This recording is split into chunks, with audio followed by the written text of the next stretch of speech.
Pilipinas, una sa ating mga balita, nakitaan ng pagsipa ang kaso ng mga aksidente sa kalsada mula pa noong December 22. Ayon sa Department of Health o DOH, mayorya sa mga kasong ito ay kinasangkutan ng mga motorista na walang suot o hindi gumagamit ng safety gears. Ang buong detalye alamin sa report ni Rovic Manuel.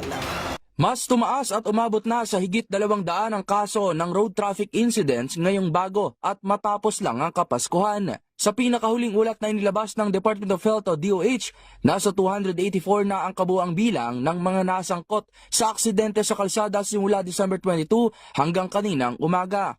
Sa bilang na ito, lumalabas na mayorya sa mga naaksidente o 249 na kaso rito ang hindi gumagamit o walang suot na safety accessories. 53 ay nasa impluwensya ng alkohol, habang 196 naman na kaso ay aksidente sa motor. Ayon sa DOH, ang bilang na ito ay 7% mas mataas kumpara sa kaso noong nakaraang taon. Sa Metro Manila lang, nasa 40 aksidente na agad sa kalsada ang naitala ng Metropolitan Manila Development Authority o MMDA mula December 24 o bisperas ng Pasko at sa mismong araw ng Pasko. Kaya naman patuloy ang pagpapaalala ng DOH na iwasan ang pagmamaneho ng lasing, pagod, magsuot ng helmet at protective gear, sumunod sa itinakdang speed limit, huwag gumamit ng gadgets at siguraduhing nasa kondisyon bago magmaneho. Sakali namang mangailangan ng tulong, palaging bukas ang 911 o 1555 emergency hotline ng kagawaran upang agad na rumesponde. Para sa MBC TV Network News, ito si Rovic Manuel, una sa Pilipinas, una sa Pilipino.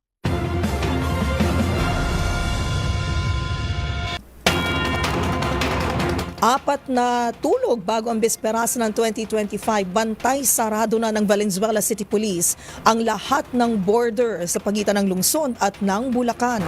Bahagi raw ito ng pagsusumikap ng mga otoridad na harangin ang mga pinagbabawal na paputok na balak ikuslit pabalik ng Metro Manila. Magbabalita si Edwin Duque. Nakasentro ngayon ng Valenzuela Police sa paglalagay ng mga checkpoint sa lahat ng border ng Bulacan, Valenzuela para masala ang mga nais magpasok ng mga bawal na paputok mula sa Bulacan papasok ng Metro Manila. Ayon kay Police Colonel Lexon Gayaban, nakalatag na ang kanilang checkpoint sa border ng Micawayan at Tubando, Bulacan. Ayon dito, sa Valenzuela ang unang dadaanan ng mga galing na Bulacan, kaya sa kanila nakatoka ang responsibilidad para sa pagsala ng mga ninalang may mga dalang pinagbabawal na paputok na binili partikular na mula sa mga patagong bentahan ng malalakas na paputok na gagamitin sa pagsasalubong ng bagong taon. Pinakilos na rin ang mga counterintelligence para agad mamonitor ang mga sasakyang papasok ng Maynila na may lamang illegal na paputok. Nakatutok din naman ang Caloocan Police sa mga papasok naman ng Balintawak sa Kamatsili, Bagong Silang, border ng Micawayan na maliban na lang kung dadaan sila ng North Luzon Expressway via Mindanao Avenue sa Quezon City. Para sa MBC TV Network News, ako sa Edwin Duque, nagulat sa Nisa Reach. Una sa Pilipinas, una sa Pilipino.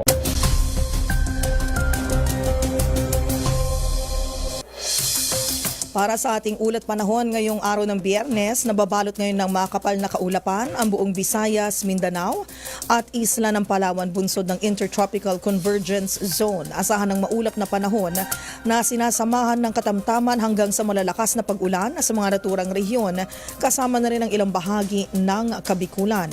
Sa pagtaya naman ng Pag-asa, makararanas ng mahihinang pag-ulan ang National Capital Region over the weekend na posibleng mag-elevate sa thunderstorms pagsapit ng Lunes.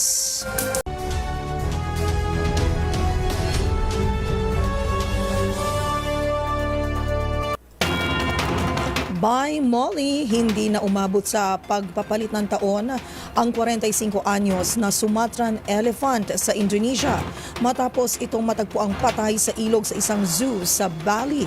Ang uri ng elepante na ito ay tinuturing na critically endangered o ilan na lamang ang nalalabing uri nito sa mundo. Kaya naman lubos na ikinalungkot ng buong bansa ang biglaan nitong pagkamatay. Ang buong detalye sa sinapit ni Molly, alamin sa report ni Rose Babiera.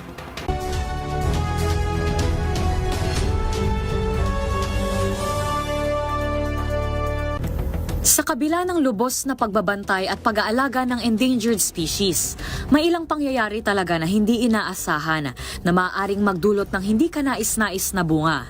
Gaya na lamang ng isang aksidente. Kamakailan lang, isang critically endangered na uri ng elepante ang binawian ng buhay matapos itong tangayin ng rumaragasang tubig sa ilog sa isang zoo sa Bali, Indonesia. Si Molly na isang Sumatran elephant ay 45 taong gulang at nasa ilalim ng pangangalaga ng Bali Zoo. Ayon sa opisyal na pahayag ng naturang zoo, bahagi ng araw-araw na gawain ng mga elepante na tumawid sa kabilang bahagi ng ilog para makapag-explore at makapaglaro.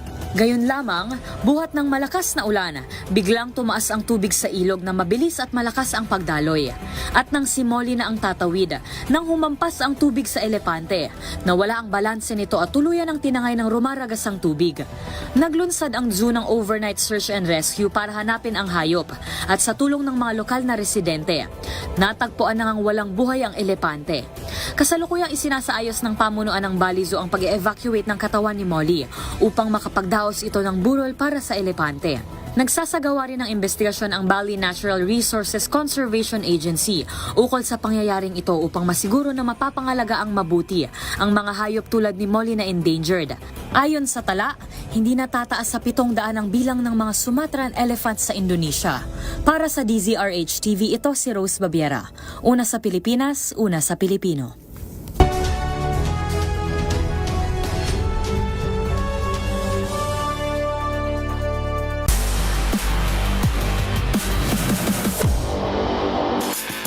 Sa pagpasok ng 2025, may sari-saring goal ang mga atletang Pilipino pagdating sa kanilang paparating na season. Gaya na lamang ni Filipina tennis star Alex Ayala.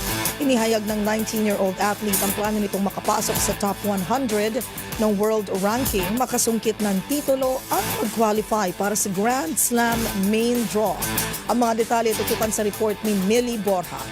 Inihayag ni Filipina tennis sensation Alex Ayala ang mga nais nitong masungkit para sa taong 2025. Kabilang na dyan ang target nitong makapasok sa WTA Top 100 kung saan siya kasalukuyang nasa ika-148, makasungkit ng titulo at mag-qualify para sa Grand Slam main draw. Bagamat masaya ang 19-year-old athlete sa kanyang karera para sa 2024 season, hindi pa rin ito maiwasang maramdaman na kaya niya pang higitan ito. Kaya naman sa susunod na taon, nais ni Ayala na mag-qualify sa Grand Slam main draw, bagay na muntik na nitong makuha ngayong 2024. Magugunitang nailapit ng Pinay tennis player ang sarili sa main draw spot sa French Open, Wimbledon at US Open, ngunit nabigo ito sa ikatlong qualifying round. At sa pagpasok ng 2025, agad sasabak si Ayala sa Australian Open qualifiers sa January 6. At yun ang mga latest updates sa mundo ng sports. Para sa MBC TV Network News, ito si Millie Borja, una sa Pilipinas, una sa Pilipino.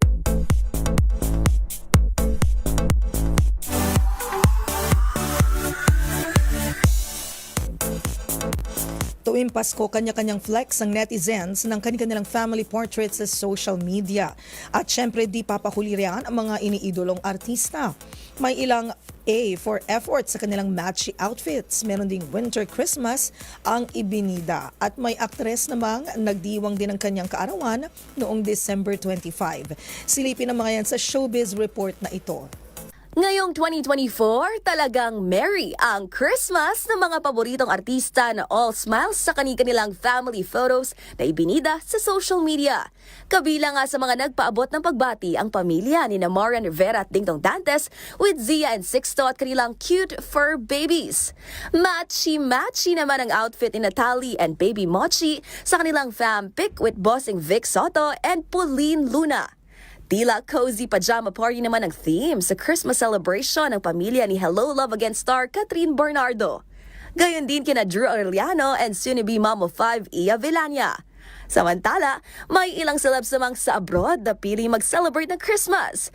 Gaya ng celebrity doctors na sina Vicky Bello at Hayden Con na nasa Paris, France. #Why Christmas din ang pamilya ni Doug and Cheska Kramer sa California. Gayon din ang pamilya Lac sa Pangilinan. Si Donnie isinare nga rin sa IG ang kanyang pagsiski sa Switzerland. Habang #double celebration naman para kay Ivana Alawi na nagdiwang din ang kanyang 28th birthday noong December 25. Para sa MBC TV Network News, ito ang Showbiz Angel, una sa Pilipinas, una sa Pilipino. Sa Pasko At yan ang mga nakalap nating balita ngayong huling araw ng Biyernes ng taon. Grabe nako. Sa lahat po ng ating mga loyal listeners and televiewers, maraming salamat for keeping us company for the whole 2024. Pagpasensya nyo na po ang aking boses. Ayan. Pero hindi pa po tapos ang ating bilangan kasi po 5 tulog na lang at sasalubungin na po natin ang taong 2025. To be exact, it's 4 days, 11 hours, 2 minutes, and 37 seconds. Ayan po. So, advance a Happy New Year po sa ating lahat. Anyway, dapat pala hindi ito yung tinugtog natin, yung pang New Year dapat. Anyway, syempre para sa sorpresa naman sa darating na Lunes at Martes, isa-isa nating babalikan ang mga pinakamalalaking balita na pumutok naman ngayong 2024.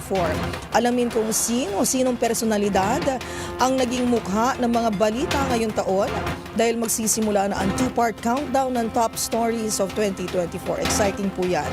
Sa ngalan po ni Yuel Reyes, ako po si Miss Miss Karen Oyong. Magkita-kita tayo muli sa darating na Lunes.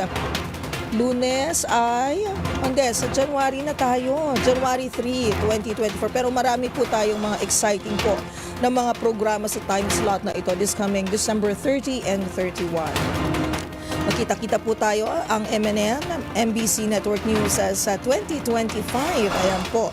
Para sa mga kwentong makabuluhan at mga kwentong makapangyarihan para naman po sa DZRH Rewind 2024. Hatid ang boses ng Pilipino para sa Pilipino. Ito ang MBC TV Network News. Una sa Pilipinas, una sa Pilipino.